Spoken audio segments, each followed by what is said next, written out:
Welcome to Gomathi வீட்டு சமையல். நம்ம இன்னைக்கு என்ன சமைக்க போறோம்னா சிக்கன் பிரியாணி தான் பண்ண போறோம். பார்க்கலாம். அதுக்கு தேவையான பொருட்கள் என்னென்னு பார்த்தீங்கன்னா வெங்காயம், 4 பச்சை மிளகா, புதினா தலை, கொத்தமல்லி தலை. இது வந்து பச்சடிக்கு பெரிய வெங்காயத்தை சின்னதாக அரிஞ்சு வச்சிருக்கிறேன். இஞ்சி பூண்டு. வாங்க பிரியாணி செய்யலாம். இப்போ குக்கர் வச்சாச்சு. அதில் எண்ணெய் ஊற்றிக்கலாம். இதில் இப்போ அன்னாசி மொக்கு போட்டுக்கலாம், மராட்டி மொக்கு போட்டுக்கலாம், 2 ஏலக்காய், கொஞ்சமாக கல்பாசி, பிரியாணி இலை. இப்போ இதில் ஒரு 2 பெரிய வெங்காயம், நல்லா பெரிய வெங்காயம் 2 அரிஞ்சு வச்சிருக்கோம், அதையும் சேர்த்திக்கலாம்.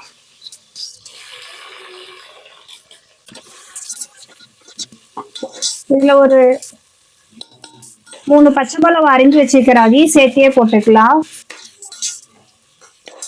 இது நல்லா வணங்கட்டும். பிரியாணிக்கு நல்லா வெங்காயம் வணங்கி வந்தாதான் டேஸ்ட் தரும் உங்களுக்கு.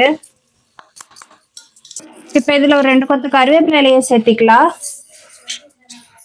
இதெல்லாம் நல்லா வணங்கினதுக்கு அப்புறம் இஞ்சி பூண்டு, கொத்தமல்லி தலை, புதினா தலை கொஞ்சம் எல்லாம் சேர்த்து, பட்டை லவங்கம் எல்லாம் சேர்த்து அரைச்சி வச்சிருக்கிறேன், அதையும் நம்ம இதோட சேர்த்துக்கலாம். ஒரு 2 பச்சை மிளகாவும் சேர்த்து தான் அரைச்சிருக்கிறேன். ஒரு இஞ்சி பூண்டு பேஸ்ட் வாசம் போற வரைக்கும் கொஞ்சம் நல்லா வதக்கிக்கோங்க.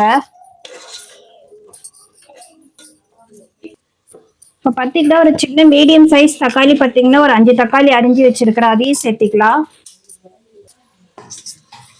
தக்காளி சேர்த்து நல்லா வதக்கிக்கலாம். கொஞ்சமா தக்காளி வணங்க உப்பு போட்டுக்கலாம்.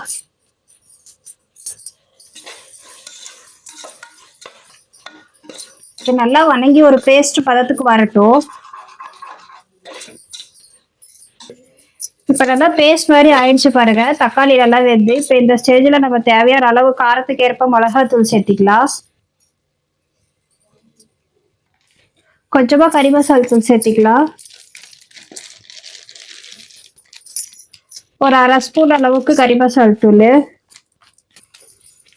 இப்போ பார்த்தீங்கன்னா ஒரு 1/2 ஸ்பூன் அளவுக்கு சிக்கன் மசாலா நம்ம சேர்த்திக்கலாம். இதெல்லாம் போட்டு கலந்துடுங்க. எண்ணெய் ஊற்றும் போதே கூட கொஞ்சம் நெய் வேணா நீங்க சேர்த்திக்கலாம். நான் நெய் சேர்த்தாம தான் இன்னைக்கு செய்யறேன். பாருங்க எண்ணெய் எல்லாம் தனியா பிரிஞ்சு வருது. இதுல வந்து கொஞ்சம் புதினா தலை சேர்த்திக்கலாம். இப்போ தயிர் பார்த்தீங்கன்னா கொஞ்சம் நல்லா பச்சை வாசம் போற வரைக்கும் நல்லா வதங்க விடுங்க. ஆமா, இப்ப இது பாத்தீங்கன்னா நல்லா வதங்கிடுச்சு. நல்லா தயிர் பச்சை வாசம் எல்லாம் போயிடுச்சு. இப்ப இதுல வந்து நம்ம பாத்தீங்கன்னா சிக்கனை சேர்த்திக்கலாம். சிக்கன் செடி போட்டமா? என்ன செய்ற? நீயே சொல்லு, நான் என்ன செய்யறேம்மா? சிக்கன் செய்றியா? சிக்கன்ல என்ன செய்யற? ஆனா அம்மா அம்மா அம்மா என்ன செய்யற? சிக்கனு நல்லா மசாலாவோட இதாக வர மாதிரி நல்லா பரட்டி விடுங்க சிக்கனை போட்டு. இப்ப இதுலயே பாத்தீங்கன்னா நம்ம இஞ்சி பூண்டு அரைச்சி வச்ச தண்ணியும் சேர்த்து கொஞ்சம் வேக வச்சுக்கலாம்.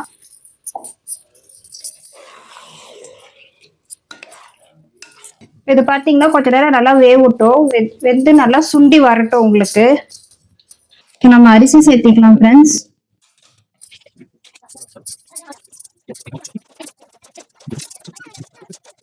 நீங்க எவ்வளவு அரிசி போட்டிருக்கீங்களோ 1க்கு 2ன்ற கணக்குல தண்ணி ஊத்திக்கோங்க. நான் இப்ப இது 1.5 உலுக்குக்கு மேல போட்டிருக்கேன், அதனால 3 உலுக்கு தண்ணி ஊத்த போறேன். பாருங்க ஃப்ரெண்ட்ஸ், எல்லாம் நல்லா கொதிக்குது. இப்ப இந்த ஸ்டேஜ்ல பாத்தீங்கன்னா இந்த கொத்தமல்லி புதினா தலை அப்படியே தூவி விட்டுட்டு நம்ம அடுப்பை குக்கர் விசில் போட்டு மூடிடலாம்.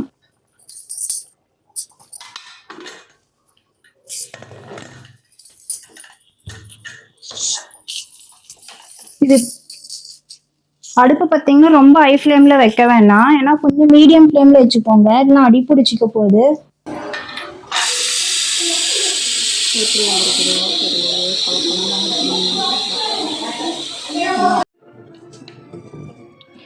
இப்போ பாருங்க ஃப்ரெண்ட்ஸ், 2 விசில் விட்டாச்சு. ஒரு 10 நிமிஷம் அப்படியே நான் தம்பிலேயே விட்டுட்டேன். இப்போ நம்ம குக்கர் ஓப்பன் பண்ணி பார்க்கலாம். விசில் வந்துட்டு உங்களுக்கு பாருங்க அழகா ரெடியாகி வந்துடுத்து பிரியாணி.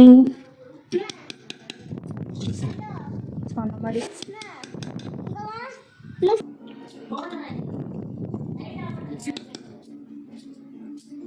பாருங்க சாப்பாடு நல்லா உதிரி உதிரியா வருது.